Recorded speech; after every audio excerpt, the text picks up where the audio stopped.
lagi peserta didik kelas 3. Kita hari ini akan belajar tentang tema 8, subtema 2, pembelajaran 3 dan 4. Mandiri mengerjakan pekerjaan rumah. Udin, anggota pramuka yang rajin dan mandiri. Udin selalu merapikan kamar tidur sendiri. Udin mengerjakan pekerjaan rumah secara mandiri. Udin juga menyiapkan peralatan sekolah secara mandiri. Udin juga rajin membantu orang tua. Udin sudah dapat membersihkan rumah. Udin juga suka membantu pekerjaan ibu di dapur. Udin juga sudah dapat menjahit atribut pramuka dengan bantuan ibu. Udin cakap dan mandiri melakukan berbagai kegiatan. Udin mendapat tanda khusus karena cakap dalam berbagai bidang. Tanda kecakapan khusus merupakan salah satu tanda pengenal pramuka. Selain tanda khusus, ada juga tanda umum. Tanda umum digunakan oleh seluruh anggota pramuka. Tanda umum pramuka diantaranya tanda tutup kepala dan tanda pelantikan. Ada juga setangan leher, tanda harian, tanda WOSM, atau tanda pramuka sedunia. Ada berbagai macam tanda kecakapan khusus atau disingkat TKK. Tanda kecakapan khusus wajib 10 buah. Berikut ini 10 tanda kecakapan khusus. Tanda kecakapan khusus diberikan untuk menambah semangat anggota pramuka. Tanda kecakapan khusus bertujuan untuk melatih keterampilan serta kemandirian. Jawablah pertanyaan berikut sesuai dengan bacaan yang tadi. Nomor 1, lingkari tanda kecakapan khusus yang sudah dimiliki Udin. Sebelum kita menjawab nomor 1, mari kita mengenal 10 tanda kecakapan khusus. Yang pertama, yang ini adalah tanda kecakapan khusus P3K. Yang kedua adalah kecakapan khusus dalam hal pengatur ruangan. Yang ketiga, kecakapan khusus dalam hal pengamat. Yang keempat, kecakapan khusus juru masak. Yang kelima, kecakapan khusus berkemah. Yang keenam, kecakapan khusus dalam menabung. Yang ketujuh, kecakapan khusus menjahit. Kedelapan, kecakapan khusus juru kebun. Yang kesembilan, kecakapan khusus pengaman kampung. Yang terakhir adalah kecakapan khusus gerak jalan. Kecakapan khusus yang sudah dimiliki Udin yaitu yang pertama, pengatur ruangan. Yang kedua, juru masak. Dan yang ketiga, menjahit. Nomor 2, lingkari gambar yang termasuk tanda kecakapan khusus. Yang merupakan gambar tanda kecakapan khusus adalah gambar yang ketiga, yaitu kecakapan khusus juru masak. Gambar yang keempat, yaitu kecakapan menjahit. Dan gambar yang keenam, yaitu kecakapan menabung. Nomor 3, lingkari gambar yang termasuk tanda kecakapan umum. Yang merupakan tanda kecakapan umum yaitu gambar yang pertama, yaitu tanda tutup kepala. Yang kedua, tanda pelantikan. Lalu gambar yang kelima, yaitu tanda baru.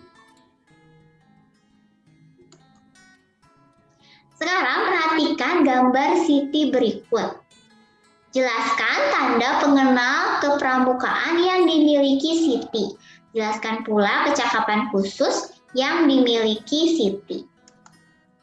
Siti mempunyai tanda pengenal, yaitu yang pertama tanda tutup kepala, ada di bagian atas pada penutup kepala. Yang kedua, tanda pandu dunia, itu ada di bagian kerah leher. Yang ketiga, tanda barung yang ada di lengan. Ini tanda barungnya adalah barung merah. Yang keempat, papan nama. Sebelah sini ya. Yang berikutnya adalah tanda jabatan yang ada di bawah papan nama. Kemudian tanda lokasi atau pita daerah yang ada di lengan. Kemudian rencana wilayah atau BETGE daerah ada di bawah pita daerah. Kemudian tanda kecakapan khusus yang ada di lengan bagian bawah. Bentuk dan tingkatan tanda kecakapan khusus setiap kelompok pramuka berbeda. Untuk pramuka siaga berbentuk segitiga dan hanya satu tingkatan. Untuk pramuka penggalang ada 3 tingkatan dengan bentuk yang berbeda. Tingkat purwa berbentuk lingkaran, tingkat madya berbentuk persegi, tingkat utama berbentuk segi 5. Berikut contoh gambar TKK menabung sesuai tingkatannya. Yang berwarna merah, lingkaran, persegi, dan juga segi 5 adalah gambar TKK menabung untuk pramuka penggalang. Sedangkan yang berbentuk segitiga adalah gambar TKK menabung untuk pramuka siaga. Sekarang kita akan belajar tentang sifat-sifat bangun datar.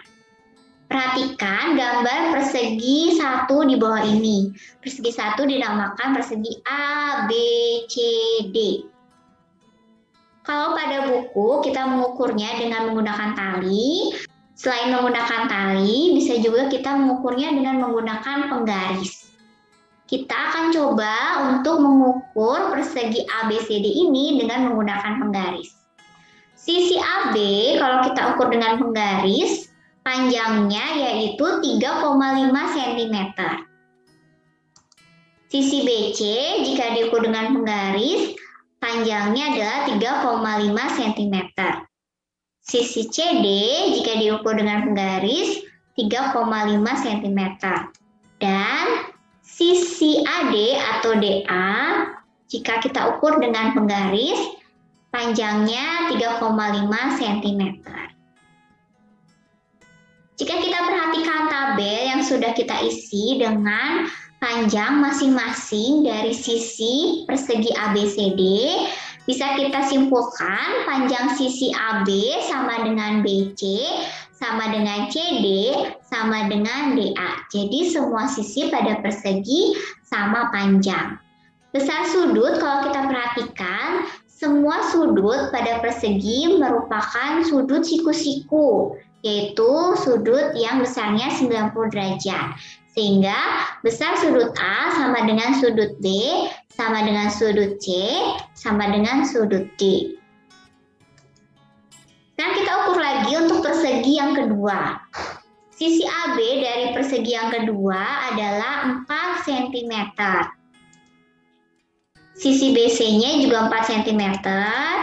Sisi CD 4 cm dan sisi AD atau sisi DA juga 4 cm. Dari sini kita dapat menyimpulkan panjang sisi AB sama dengan BC, sama dengan CD, sama dengan AD. Dan besar sudutnya juga adalah merupakan sudut siku-siku, sehingga besar sudut A sama dengan sudut B, sama dengan sudut C, sama dengan sudut D. Dari kedua kegiatan yang tadi dan kegiatan yang ketiga yang kalian bisa lakukan sendiri, kita bisa menyimpulkan sifat persegi, yaitu persegi adalah bangun datar segi 4 yang memiliki 4 sisi sama panjang dan 4 sudut sama besar. Berikut ini contoh tanda kecakapan khusus berbentuk persegi. Tanda kecakapan khusus terdiri atas 5 bidang. Setiap bidang memiliki warna khusus. Bidang agama berwarna dasar kuning. Bidang patriotisme dan seni budaya berwarna dasar merah. Bidang ketangkasan dan kesehatan berwarna dasar putih. Bidang keterampilan dan teknik pembangunan berwarna dasar hijau. Bidang sosial berwarna dasar biru. Kemampuan menari tari daerah termasuk keterampilan khusus.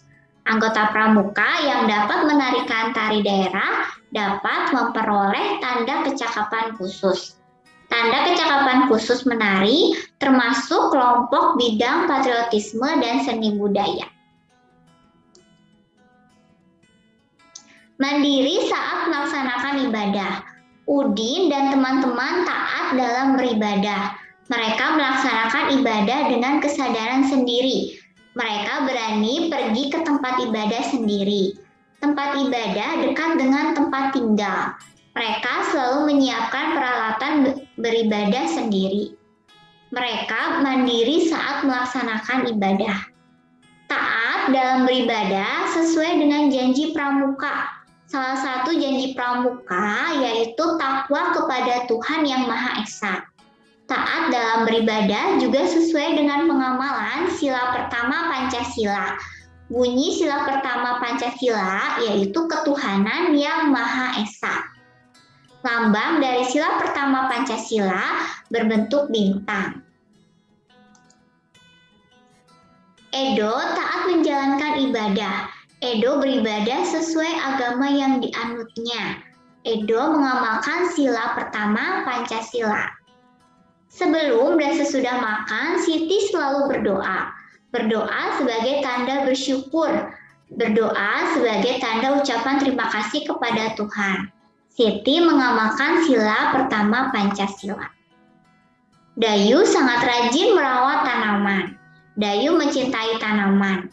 Dayu mencintai makhluk ciptaan Tuhan.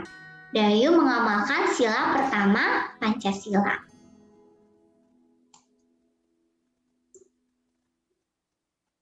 Tuliskan 5 contoh perilaku yang menunjukkan pengamalan sila pertama Pancasila. Contohnya yang pertama, taat menjalankan ibadah. Yang kedua, sebelum dan sesudah makan selalu berdoa. Yang ketiga, mencintai makhluk ciptaan Tuhan. Yang keempat, mengucap syukur atas berkat Tuhan. Yang kelima, tidak memaksakan orang lain untuk masuk ke agama lain. Kamu sedang bekerja kelompok, temanmu harus beribadah. Apa yang harus kamu lakukan? Yang kamu lakukan sebaiknya mempersilahkan teman untuk beribadah. Anggota pramuka harus menjadi orang yang taat terhadap Tuhan. Taat beribadah termasuk sikap pengamalan sila pertama Pancasila. Mencintai dan menjaga makhluk ciptaan Tuhan juga pengamalan sila pertama Pancasila. Memanfaatkan tanaman dengan cara yang baik termasuk menjaga makhluk ciptaan Tuhan. Misalkan memanfaatkan pohon kelapa. Beberapa manfaat pohon kelapa adalah sebagai berikut. Bisa dijadikan sapu lidi, bisa juga menjadi bahan dari rumah, dan dibungkus dari ketupat.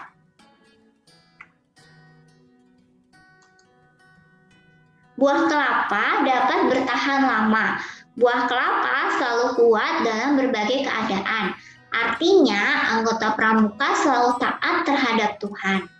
Anggota pramuka seorang yang memiliki tubuh yang kuat dan sehat. Anggota pramuka selalu kuat dalam menghadapi tantangan. Buah kelapa dapat tumbuh di mana saja. Artinya, anggota pramuka dapat menyesuaikan dengan keadaan sekelilingnya. Pohon kelapa menjulang lurus ke atas. Pohon kelapa salah satu pohon yang tinggi di Indonesia. Artinya, anggota pramuka mempunyai cita-cita yang tinggi. Anggota pramuka berpendirian teguh. Pohon kelapa tumbuh kuat dan erat di dalam tanah. Artinya, anggota pramuka memiliki tekad yang kuat. Anggota pramuka berpegang kuat pada landasan yang baik. Kelapa merupakan pohon serbaguna. Mulai dari ujung daun hingga akar pohon kelapa sangat bermanfaat. Artinya, anggota pramuka adalah manusia yang berguna. Anggota pramuka berguna untuk tanah air, untuk bangsa dan negara Kesatuan Republik Indonesia, dan untuk umat manusia.